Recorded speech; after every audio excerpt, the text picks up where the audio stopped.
பிரியமானவர்களுக்கு பிரியமுடன் அமர் மகேந்திரன். மதுரை அரண்மனை ஸ்கூல்லேருந்து ஒரு 4 கிலோமீட்டர் டிஸ்டன்ஸில் 20 சென்ட் ஃப்ளாட்டு 40 லட்ச ரூபா, அதுவும் 30 அடி அகல ரோட்டோடு கொடுக்குறாங்க.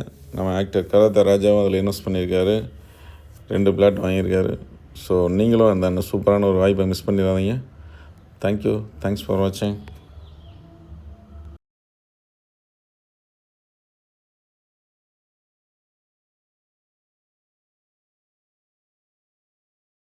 என் இனிய தமிழ் மக்களே, அமர் அவன் ஒரு ஸ்டுடியோ வச்சிருக்கான். உள்ள போனா அவ்வளவு கண்டென்ட் வச்சிருக்கான். ஷாக் ஆகிட்டேன். இங்க ஒரு உலகத்தை சிருஷ்டிட்டு இருக்கான். இப்ப நாம இங்க இருந்து சென்னைக்கு போனோம், நாங்கள் சென்னைக்கு வர்றோமோ இல்லையே, நாங்க சென்னை இங்க உண்டாந்துட்டுங்கிற மாதிரி ஒரு உலகத்தையே சிருஷ்டி அமர் ஸ்டுடியோ. மக்களே, உங்க வீட்டு விசேஷத்துல நீங்க வாழை மரம் கட்டுங்க, இல்ல ஆலமரம் கட்டுங்க. சைவ சாப்பாடு போடுங்க, இல்ல அசைவ சாப்பாடு போடுங்க. தங்க நகை போடுங்க, இல்ல வைர நகை போடுங்க. ஆனா போட்டோகிராஃபி மட்டும் நம்ம மதுரை அமர் ஸ்டுடியோவுக்கு நீங்க புக் பண்ணியே ஆகணும். புக் பண்ணியே ஆகணும்.